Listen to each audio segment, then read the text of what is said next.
Bismillahirrahmanirrahim. Assalamualaikum warahmatullahi wabarakatuh. Ketemu lagi dengan saya Robin di channel Robin Samahdar. Pada video kali ini saya akan berbagi informasi tentang apa saja yang harus kita tanyakan ke pihak forwarder. Jadi untuk kesempatan kali ini asumsinya kita menggunakan forwarder untuk ekspedisinya, dan juga untuk forwardernya saya asumsikan kawan-kawan telah memilih forwarder sesuai dengan yang kawan-kawan pilih. Cuman teruntuk saat ini saya mencontohkan saya menggunakan MNC Logistik karena kemarin pada saat saya belanja di Alibaba saya menggunakan MNC Logistik. Baik, langsung saja. Yang pertama untuk kita tanyakan ke pihak forwarder adalah harga per CBM-nya, harga per cubic meternya untuk dari produk kita. Jadi pada masing-masing kategori produk dia kadang beda-beda harganya. Untuk yang saya sendiri kemarin untuk tempat makan bayi berbentuk silikon itu kena harganya per CBM-nya itu 5.500.000 per kubik meternya. Jadi kebetulan kemarin produk saya itu hanya 0,1 CBM. Jadi kenanya kisaran 600-an ribu rupiah. Itu seperti itu. Jadi harus kawan-kawan pastikan terlebih dahulu ketika kawan-kawan telah mendapat produknya, tanyakan ke pihak forwardernya dengan produk tersebut berapa harga per CBM-nya. Yang pertama. Lalu yang kedua, mintakan term and condition-nya atau ketentuan-ketentuannya. Biasa di masing-masing forwarder mereka memiliki ketentuan-ketentuan yang ada. Untuk yang di MNC Logistik saya bisa lihatkan dia seperti ini.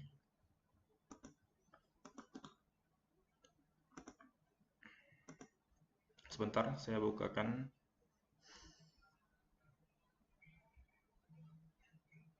Ya, seperti ini. Bisa kawan-kawan lihat. Jadi perhatikan hal-hal ini sebelum pengiriman. Nah, ini isinya kurang lebih seperti ini. Pastikan kamu melengkapi invoice, packing list, ke admin kami sebelum melakukan pengiriman barang. Ini barang yang dikirim gudang kami dapat digabungkan merger publikasinya dalam batas waktu 1 minggu. Ini kurang lebih seperti ini. Cara menghitung overweight. Kalau kita perpublikasinya tapi beratnya lebih berat. Ini ada seperti ini ketentuannya. Ini kawan-kawan nanti bisa download di websitenya, ini ada poin-poin penting dalam pengiriman.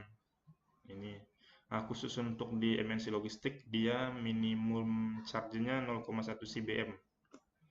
Jadi ketika kawan-kawan membeli barang lalu dia volume packingnya kurang dari 0,1 CBM, dia tetap terhitung di 0,1 CBM. Seperti itu. Ini ketentuan klaim kalau terjadi apa-apa di barang kita, kalau terjadi kehilangan, kalau terjadi kerusakan, dia ada ketentuannya. Ini seperti ini.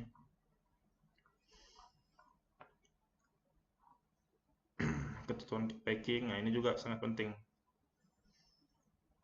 Ketentuan packingnya. Oke, kita lanjutkan. Jadi yang pertama tadi pastikan per CBM-nya barang kalian berapa. Lalu yang kedua, term and condition-nya atau ketentuan-ketentuan dari pihak forwardernya itu apa-apa saja perlu kalian pelajari. Lalu yang ketiga, kode marking. Nah, kode marking ini apa? Seperti yang saya jelaskan di video sebelumnya, dia sebagai penanda yang akan ditempel pada paket kita. Jadi di situ terdapat nanti kode markingnya, keterangan barangnya itu apa, kuantitinya berapa, beratnya berapa. Ini dia seperti ini.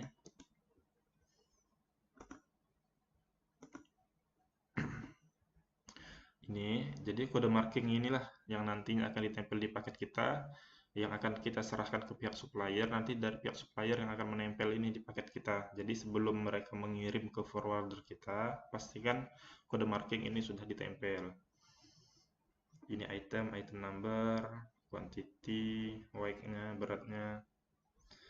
Oke, kita lanjut lagi.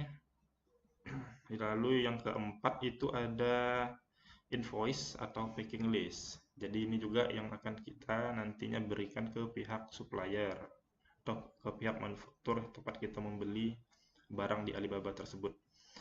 Packing listnya ini bentuknya seperti ini. Ini yang kita dapat dari iklan dari saya nih ya, MNC. Jadi dia ada seperti ini. Ini kode markingnya, kan kalian bisa lihat di kursor saya. Ini nama suppliernya, ini telepon, ini kontak person, ini picture, modelnya, Chinese name of good, nama dalam bahasa Inggris, ini bisa kawan-kawan lihat lah ya. Ini seperti ini. Jadi ada satu hal yang ingin saya sampaikan ke kawan-kawan untuk yang di packing list ini atau di invoice ini. Untuk nama supplier, nomor telepon, dan kontak person nih, saran saya ya, saran saya kalian untuk supplier nih jangan kasih nama perusahaan supplier kawan-kawan, tapi tulis saja di sini alibaba.com. Lalu untuk telepon dan kontak personnya ini dikosongkan. Itu, dan juga ini harga. Harga kalau bisa kawan-kawan agak sedikit di markup kan, agak sedikit dinaikkan dari harga normalnya kawan-kawan membeli di Alibaba. Ini kenapa? Ini mudah-mudahan hanya dugaan saya. Semoga saja tidak benar. Begini, karena takutnya dari pihak forwarder nanti ada oknum-oknum tertentu yang memanfaatkan belanjaan kita, barang yang kita beli. Jadi maksudnya seperti ini. Nanti ketika mereka melihat invoice ini, oh takutnya mereka tertarik. Oh ini barangnya bagus ini, oh ini barangnya murah. Oh ini kalau di Indonesia masih sedikit. Oh ini kalau dipasarkan, kalau saya beli misalnya dari Cina, ini nanti dijual di Indonesia ini sangat murah. Ini market pasarnya pasti bagus. Pasti ada seperti itu. Jadi dalam tanda kutip ada dugaan saya takutnya mereka nanti membeli produk di supplier kita. Jadi secara tidak langsung mereka bakalan jadi pesaing kita nanti kalau kita ingin menjual lagi produk kita di Indonesia. Seperti itu. Jadi usahakan nama suppliernya, nomor teleponnya, kontak personnya ini suppliernya kita tulis Alibaba aja. Lalu harganya misalnya $2, bisa kan mungkin naikkan jadi $3 atau $4 seperti itu tidak masalah. Jadi dari pihak forwardernya juga tidak mempermasalahkan itu. Oke, ini untuk invoice atau packing list. Lalu yang kelima, mintakan ketentuan packing. Jadi ini seperti ini. Sorry, ini foto. Nah, ketentuan packing ini begini. Nah, ini untuk dari MNC nih. Yang pertama dipastikan barangnya, lalu barang masukkan ke dalam kardus, lalu kardus tersebut dimasukkan lagi ke dalam karung, baru ditempel kode markingnya. Ini untuk ketentuan packing di MNC Cargo atau di MNC Logistik. Nah, untuk di forwarder lain saya kurang tahu seperti apa. Intinya ini penting, harus kita tanyakan, harus kita ketahui kepada pihak forwardernya. Karena apa? Biasanya supplier yang ada di Cina itu dia hanya packingnya menggunakan kardus seperti ini. Jadi saya juga kemarin ketika membeli itu yang tempat makan bayi, dia hanya menggunakan kardus. Ketika saya tanyakan kepada pihak forwarder harus menambahkan karung, jadi supplier saya kemarin itu dia tidak memiliki stok karungnya. Jadi dia katanya harus beli. Jadi kemarin dia harus beli, jadi menunggu 2 hari sampai 3 hari. Dia beli di marketplace lokal mereka, dia beli karung. Barulah dari kardus tersebut mereka packing lagi dengan karung. Jadi kasusnya seperti itu. Itu juga kenapa di video sebelumnya saya pastikan kan, saya sampaikan bahwa tanyakan ke pihak supplier dia packingnya menggunakan apa. Ini standar packingnya. Ah ini contohnya dia seperti ini. Standar dari MNC ini seperti ini.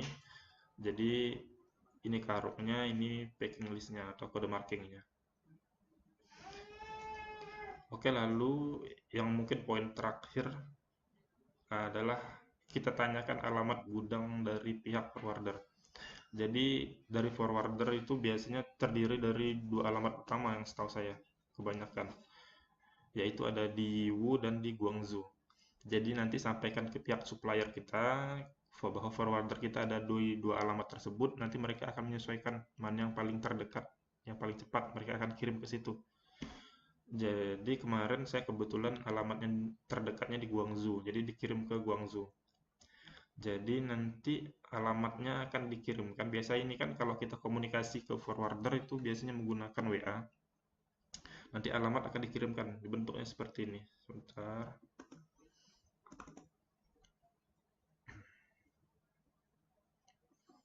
Ini. Nah, ini alamat gudangnya.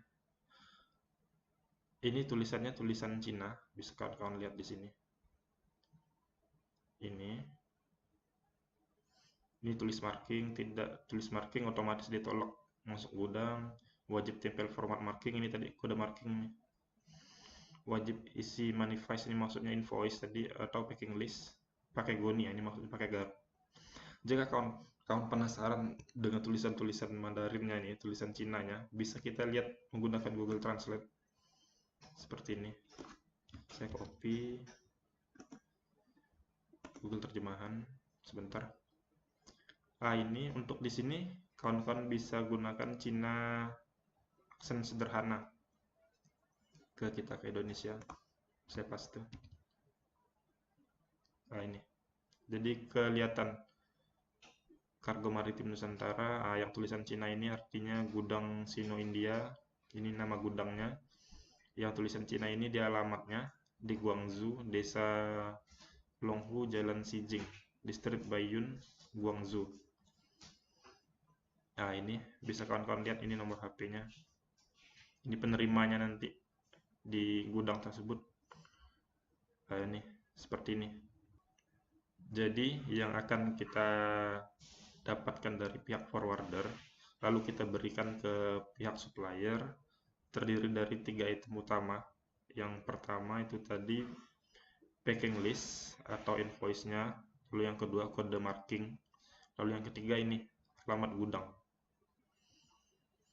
Oke, saya kira itu dulu untuk video kali ini. Silakan komentar bagi kawan-kawan yang apabila ada yang ingin ditanyakan. Saya akhiri, Assalamualaikum warahmatullahi wabarakatuh.